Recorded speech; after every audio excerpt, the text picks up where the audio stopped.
The events in this program are inspired by a true story. Names, dates, and details have been changed. Viewer discretion is advised. On this episode of Bizarre Murders. Some of the cards are worth a lot of money. Like how much? When three young men suddenly leave town, No way. a friend is convinced something is terribly wrong. Gone. Disappeared. But there's no evidence of foul play and no reason for detectives to investigate. Until a regular beat cop starts asking questions. Well, feeling a bit sorry for ourselves, are we? And makes a chilling discovery. Will his determination to uncover the truth pay off? Or will someone get away with murder? Oh, no.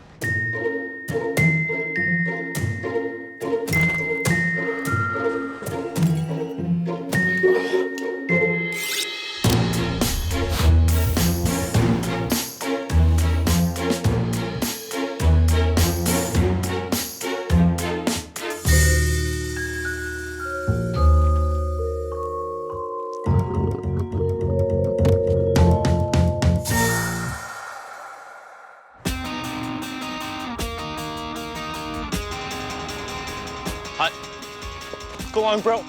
Simon and Seth are close-knit brothers, less than a year apart in age, who live for football. Simon's a respected quarterback, while Seth plays wide receiver. They easily made it into college on full sports scholarships.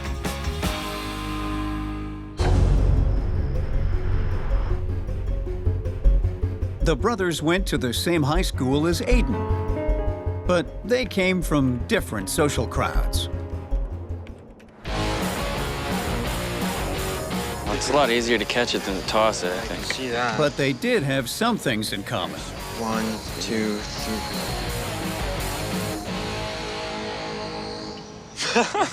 Nice. I'd say that's a touchdown. Namely, smoking grass. You smell? Nice. And fantasy card games. You tell anyone about this, and your ass is grass. That's funny, grass. And any of your subhuman compadres mess with me, your pot supply suddenly gets stuck at the border. Harsh talk, dude. Yeah, that's my game, folks. Don't take it so harsh, gentlemen. Consolation prize. Here are your math assignments. Nice. There you go. Cheers to that, baby. Sweet. One more, folks? I know what you're thinking. Why would these guys be hanging out together? We all know high school is a pressure cooker full of competing cliques. Come to think of it, it's a lot like law enforcement. But that same environment can produce some surprising friendships. And when you've got something in common, like gaming, brains and brawn can get along just fine.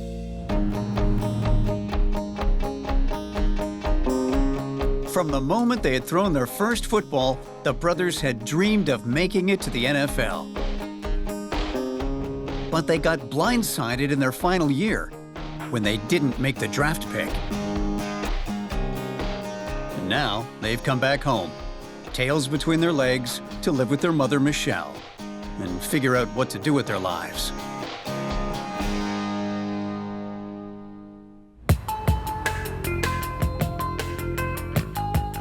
Unlike his jock buddies, Aiden never went to college. He didn't have to. After high school, he got a high-paying job programming an online version of Demon Wrath, his favorite game. It's a far cry from his years as a lonely geek teenager. He's got money, a career, and the respect of the programming community. The only trace of his high school days is a lingering anxiety. But instead of pot, he now relies on designer medication to keep himself level. Can't believe we haven't seen this dude since high school, bro. Wonder if he's still into that awesome fantasy card game.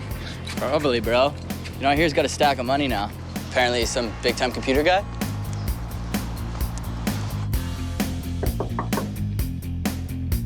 So what do you think? This is a really nice place. Thank you. Doing well for yourself, man. Oh, there's something you folks have to see. You remember this? Whoa, dude. Blast from the past. See, bro, I knew it. The cool card game.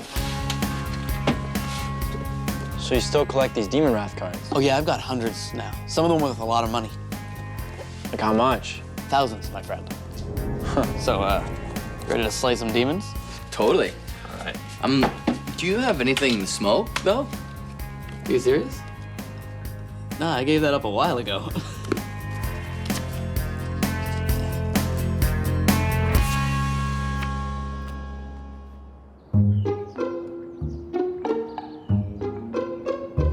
The brothers spend the summer trying to find executive positions in the sports industry. But the best they can get are retail jobs at a local sporting goods store. Turn those frowns upside down, boys. It's just until something better comes along. When's that gonna happen, Mom? You can still coach, bro. Coaching's for losers, bro.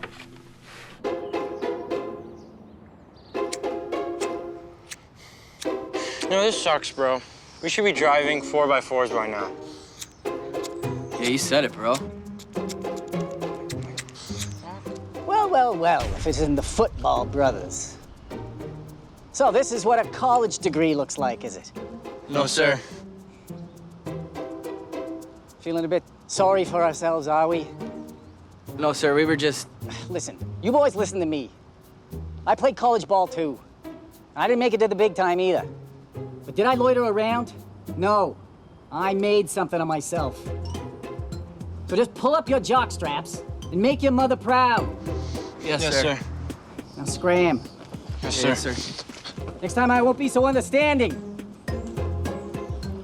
Officer O'Farrell is one of those cops who just loves to walk his beat. He grew up in this neck of the woods, and he's been patrolling it for decades. He never made detective because he never wanted to. His place is in the streets, I get that, looking out for the citizens. He knows everyone, and everyone knows him. And don't let that lowly rank fool you. A good beat cop sees all and knows all. Okay, guys, let's take a break. I have something you guys have to see.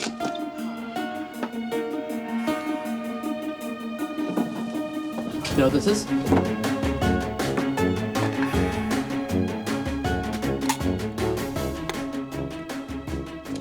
Gentlemen, I would like to introduce you to the Big Beast. It is the most valuable Demon Wrath card in existence. There are only 5 in the world. Oh, it looks awesome, dude. How much is it worth? 25,000. It's a brave new world, gentlemen. The geek shall inherit the earth. Oh wait, we already have. For the brothers, it's shocking that someone with only a high school diploma could be making that much money. 25 large on a gaming card? It's pretty outrageous, isn't it? It makes the brothers think about just how much things have changed since high school. Those Friday night lights are a memory, and so far a college education hasn't gotten them anywhere close to the kind of cash their buddy Aiden is throwing around. It makes the brothers think pretty hard about their future prospects. I mean, they can't sell football cleats and shoulder pads forever. In their minds, they're playing on the losing team. Aiden's best friend is Bree. Hey, Hey, Like the brothers, she's just graduated college. She's opening her own comic book store in the neighborhood with a little help from Aiden's extensive collection. what's on your mind? I don't know. Just after seeing the brothers makes me think that some people peak in high school, that's it for them. I don't want to be one of those guys. And I think I'm gonna move downtown. I can afford it now. I can get out of the suburbs. Are you sure? It's a big step and I miss you. I don't know, I'm thinking about it. I gotta go.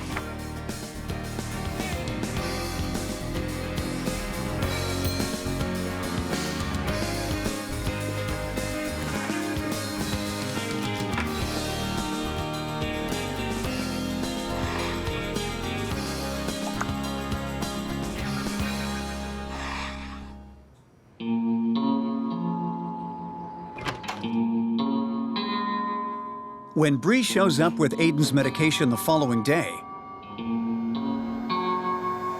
he isn't home. But the door is open, and it looks like he left in a hurry. What the hell? No way.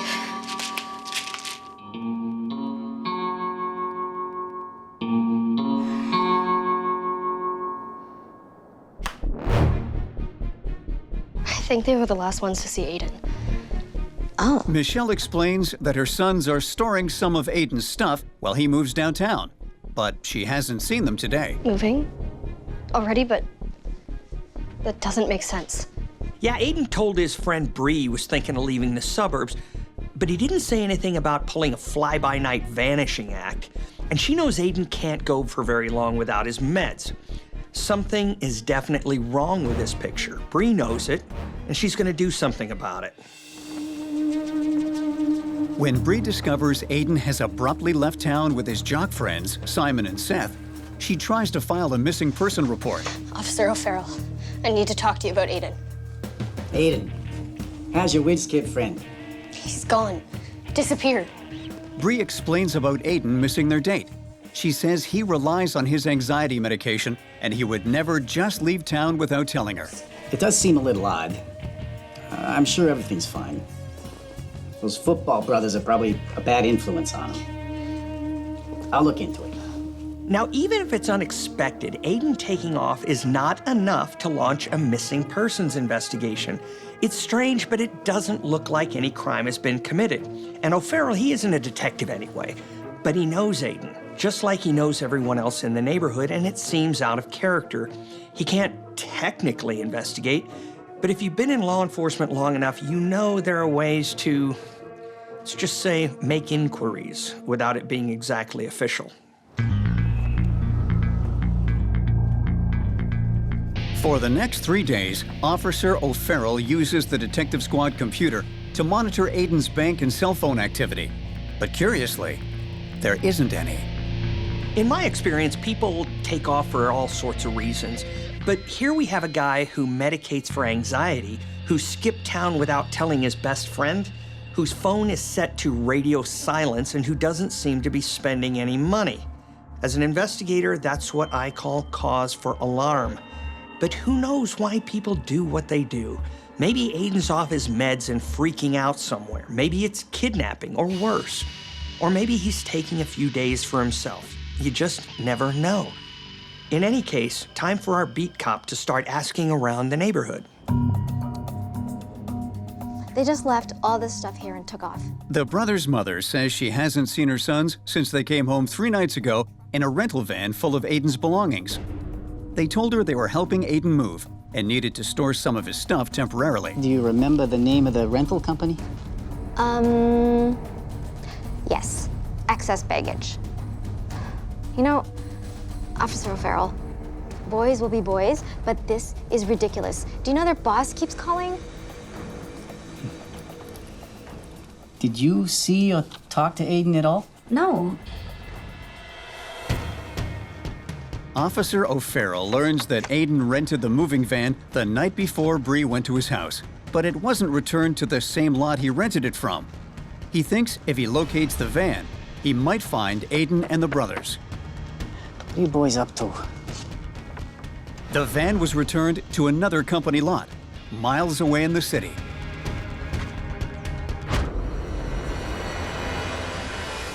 Oh, boy. Blood is the last thing Officer O'Farrell was expecting to find. He notifies the detective squad of the blood evidence, and it's sent to the lab for testing. Whenever I'm looking for someone who's gone AWOL, I know the chances are they'll turn up safe and sound eventually because statistically that's what usually happens. But there's nothing like signs of violence to smack down that assumption. For Officer O'Farrell, that van's not just a clue to where the boys might be. It's a possible crime scene.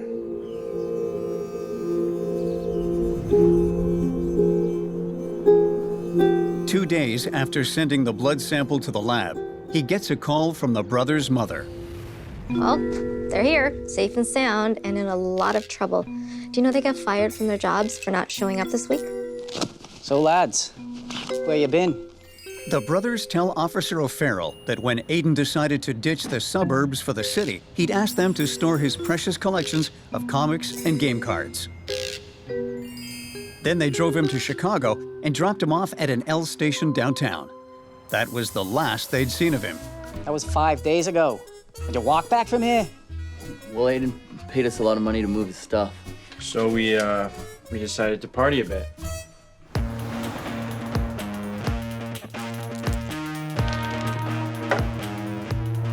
Another round of brewskis. Bro, this place is filled with geeks, and there's not even a TV anywhere. Okay, don't worry about it. Hey, beer over here. The brothers say they bar hopped into the night and crashed in a hotel until Aiden's money ran out. Then they'd taken the train back home. Which hotel? Where downtown was it? Can't really remember. We were drinking a lot. Simon, Seth, go outside and play ball or something, okay? I'll deal with you later.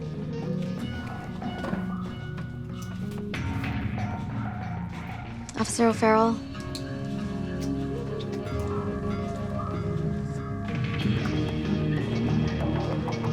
I didn't want to say anything when the boys were here, but I wanted to show you this. That's Arnie Sullivan's signature from 1948. Michelle says her sons brought the signed football back from Chicago as a gift for her, but they'd forgotten to remove the $2,000 price tag. That's pretty generous for two guys with no dough. O'Farrell thinks our boys know way more about what happened to Aiden than they're letting on. If it were me, I'd haul him down to the station, right? Wrong. Because this is the kind of situation cops everywhere dread. It looks really fishy, but the problem is, it could all have a perfectly reasonable explanation. Aiden could be trooping around Chicago looking for a new pad. So our patrolman has no grounds to arrest anyone. He's gonna need some evidence if he wants to color the bros. Officer O'Farrell examines the security footage from the parking lot where he found the van. But even though it was rented in Aiden's name, Aiden himself is nowhere to be seen. Just doesn't add up. Those boys are hiding something. It's suspicious enough for the detective squad to arrange a search warrant for the brothers' house. What's your recipe? Just chocolate, bananas, throw a little bit of vanilla in there.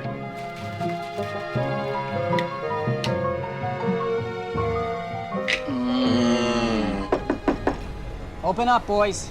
Come on now.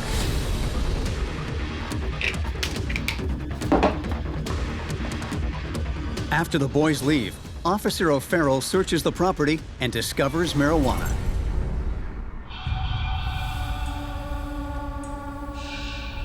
Which gives him an idea.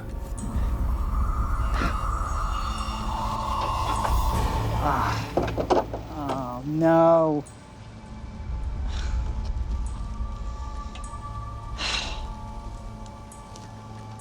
O'Farrell here. Possible 187. Okay, so there's nothing conclusive tying the brothers to Aiden's death. But he didn't get into that dumpster by himself, and they were probably the last people to see him alive. Not to mention, they took off when the cops arrived to search their house. And my guess is that Dumb and Dumber put Aiden in the dumpster because it was the only place they could think of. But it's all circumstantial. O'Farrell needs hard proof the brothers did this, or better yet, a confession, if he can find them.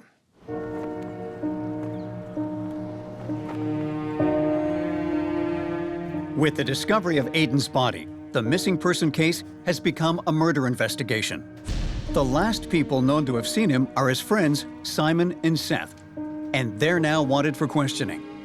As the police put out an all-points bulletin on the brothers, Officer O'Farrell asks Aiden's friend Bree for help. The coroner said it was blunt force trauma to the head. I knew they had something to do with it. Those meatheads.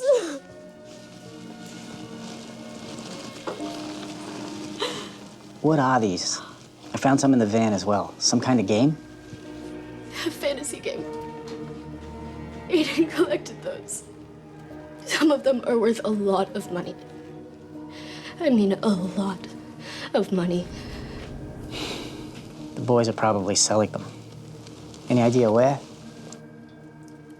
Look, in our scene, we do some on-the-side business sometimes. It's not always legit.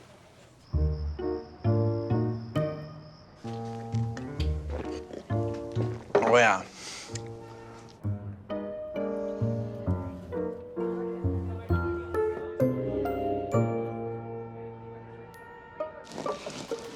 There's a lot, too. Hello, boys. End zone, bro.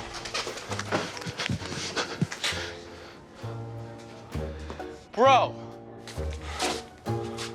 the washroom. Let's go, boys. Look, boys, it's the last down, and you got a lot of yardage to cover. You better start talking. Honestly, sir, we didn't do anything. But we fumbled. It's game over. We were just selling cards. Selling those cards to pay for a one-way trip out of town by the looks of it. Just wanted the big beast. Shut up. The big what? Big beast to sell. Seth tells Officer O'Farrell that they were hanging out with Aiden playing Demon Wrath. You gonna bring out that big beast card and slay our asses or what? No way, it's too powerful. That just wouldn't be playing fair. You know what's not playing fair? You having all sorts of money while we slave away. It ain't right. We went to college, man. Well, easy, bro. Whatever. Let's cool our jets, guys. Gonna go make some more tea. I need another beer. We're out of brewskis. Go grab us a six-pack at the store.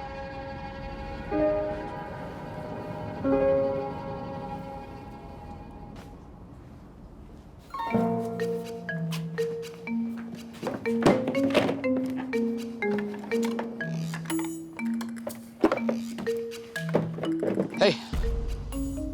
What's going on? Don't know what you're talking about. Put it back. You mean this? Put the beast back. Make me. Oh, you must really love the beast, huh? No, give it back! Now, normally, Aiden's a laid-back guy, but he's also a collector, and when it comes to their stuff, collectors are a special kind of protective. That big beast card is Aiden's prized possession, and he ain't gonna let it go without a fight. Too bad you suck at fighting. Give it back, you mouth breather! Kill me! Please! That's it. I'm gonna call the cops.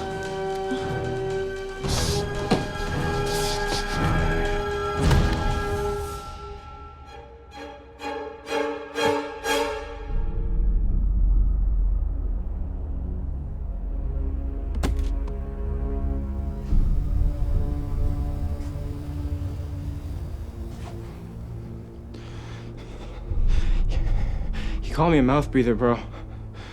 I've seen 100 homicide situations like this one. Simon didn't plan to kill his buddy. He just wanted that card. But there was more to it than what the card was actually worth. It also symbolized everything he thought was unfair about his life. No money, no success, no future. I mean, why should some geek like Aiden have it all, right? Add some booze to that envy and frustration, and you've got a recipe for rage. And when Aiden actually fought back, it pushed Simon over the edge.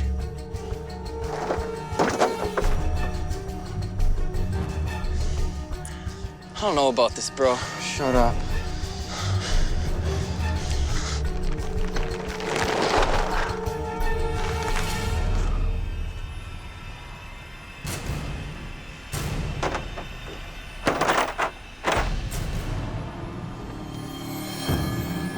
Seth tells Officer O'Farrell that they knew Aiden was thinking about leaving the suburbs. So they rented a van using Aiden's credit card and tried to make it look like they were helping him move downtown. After dumping Aiden's body and stashing his belongings at their mother's house, they drove into Chicago with the valuable Demon Wrath cards. They'd managed to sell most of the cards at different gaming stores, but no one could afford the big beast until the store owner directed them to the Dragon's Hoard, a black market bar where collectors do business out of sight of the taxman. Speakeasies, illegal poker parlors, motels selling stolen firearms. I've seen it all, but gaming cards and comic books? Hey, why should the geeks be left out of the black market after all? And if two jocks stumble in with the geek equivalent of Jimmy Hoffa's wristwatch looking to sell, well, business is business.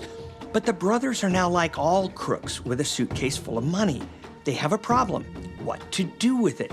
After blowing a stack on an epic bender like they all do, they go back to their mama's house. I mean, what else would these knuckleheads do? I knew coming home was the wrong play. Shut up, bro. This whole thing was a bad play from start to finish. But you'll have plenty of time to think about where you went wrong. Simon is convicted of second-degree murder and sentenced to 25 years in prison. Seth is convicted on accessory charges and gets 15 years. So this tale of a geek and his two jock friends didn't exactly turn out well. Maybe it was inevitable that they'd grow apart, but then envy reared its ugly head, and Aiden's success pushed the brothers over the line of scrimmage and into murder. With all that cash from Aiden's game cards, our boys thought they were dancing in the end zone. But they were just too dumb to know they'd never get away with it, and they really didn't count on some humble beat cop taking them down. So next time you want to commit murder, at least make sure you have a game plan. Better yet, don't make the play at all, because chances are you'll wind up like our dim-witted bros. For them, it's game over for good.